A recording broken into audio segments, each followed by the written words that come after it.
One of the most common tactics used by Devilcorp companies is love bombing, showering well-performing recruits with excessive, over-the-top displays of positive attention and admiration.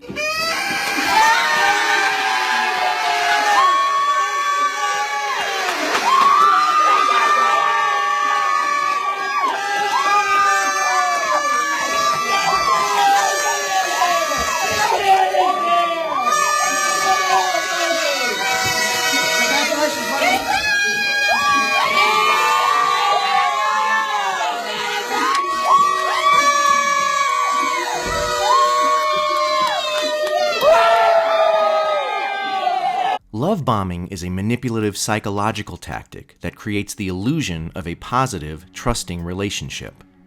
Once you receive these intense blasts of positive emotion, you are more likely to feel a connection with and trust the person giving the affection, and place extra importance on what they say. There's a lot of manipulation, like, you're doing such a great job, you're the best at what you do. There's such a environment of competition.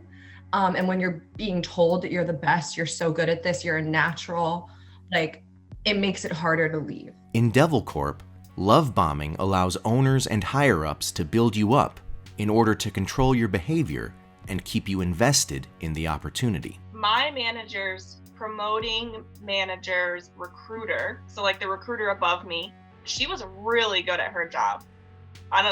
Really good at her job. And we had a really good relationship, and I kind of felt like the favorite child in a way. I don't know. I mean, maybe I misinterpreted it, but I felt really the golden child. I could do no wrong, and that felt really, really good. Huge ego boost, I had people in the organization telling me, "You'll be better than our regional one day. You're gonna soar higher than he is right now. We know that for a fact." I had family telling me that. I had people in the business telling me that. I had people who had been in the business longer than me telling me that. So of course I'm in this mindset, my ego's inflated, and I'm oh yeah, we all make six figures here. Devilcorp love bombs recruits into forming strong relationships with their coworkers, described as business partners, and to constantly have new goals to strive toward. This creates the illusion of a positive and supportive work environment. But the real reason behind manifesting these things is so your owner and regional and national consultants can use your relationships and your goals against you when you fall out of line or start asking critical questions about the business. He is a master. When I say a master at developing a relationship with you enough to find out all of your weaknesses. You tell him all of these things about you and about your family and about your upbringing, your childhood, your lack of education, your insecurities. He opens up about his. And within a couple months, those are turned around against you and not in, it's literally like a stab. It is like a dig and a stab and just the lowest you can blow a person, all to tell them, this is good. Get excited. Hey, sacrifice today, tomorrow, I got a Porsche. He said to me many times, I love you. I love you as a friend. I love you as a business partner, but I love you as a friend. And then would tell you that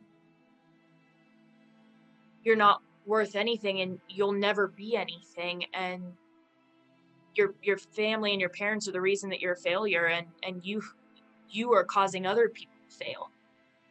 And all of that can happen in one conversation.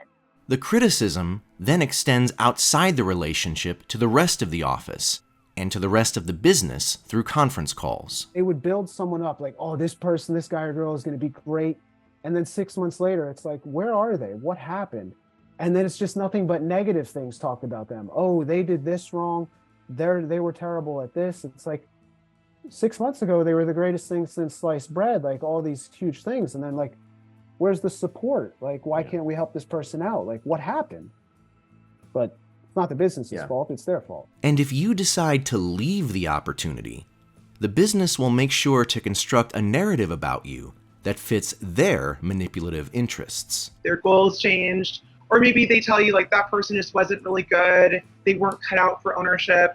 None of that actually means anything. Those are vague answers. What do you mean they're not cut out? They made it into ownership for a reason. Every time that somebody had left, there was always a conversation during leaders' meetings about this person just decided to give up on themselves. They failed. They're going to go work at a dead-end job.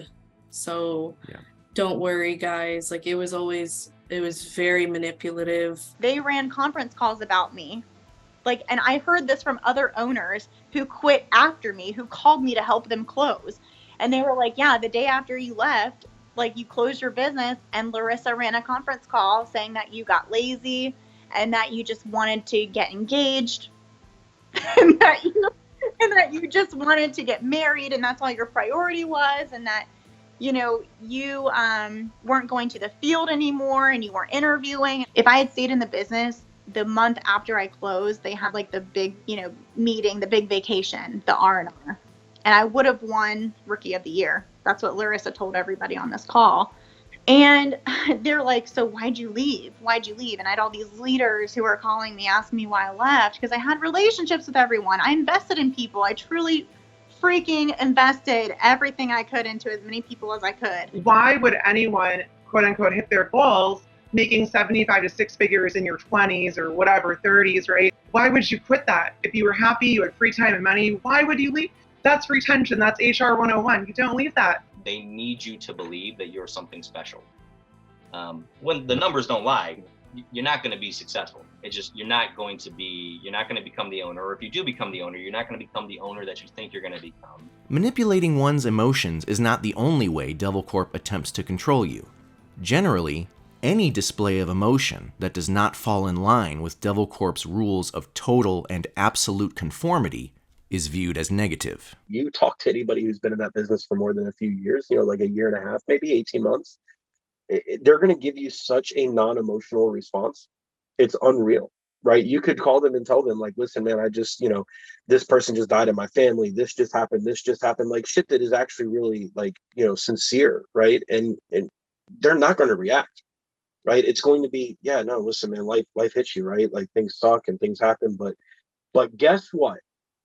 That's why you're in this business, because if you just give up all of this now, right, 2 years from now, you're never going to think that was a big deal at all. If you really look into it, it's that lack of empathy and desensitization to lying that makes you not think twice about the revolving door to your office. It makes you not think twice about, you'll be making 60 grand a year when you're taking home $300 on average a week. You can't be upset. You can't be tired. Even if there was one day where I was just a little bit more tired than usual, I would get kind of called out for it. Did you not sleep last night? What were you doing? Did you go out? And I'm like, no, I was at team night all night. And then I had to go home and, prepare my route for the next day. I had to go fill out this and that. I got 4 hours of sleep. That's why I'm tired today. So it was very exhausting overall. Mm-hmm. And I think the financial aspect of it is what really pushed me to just leave, because I had been in the worst financial spot I've ever been in my life. You cannot operate with ethics and integrity in this business. You can't. You will not be successful. You've got to be willing to play that game, and that game is manipulation. That game is control. That game is really pushing people and manipulating the crap out of them.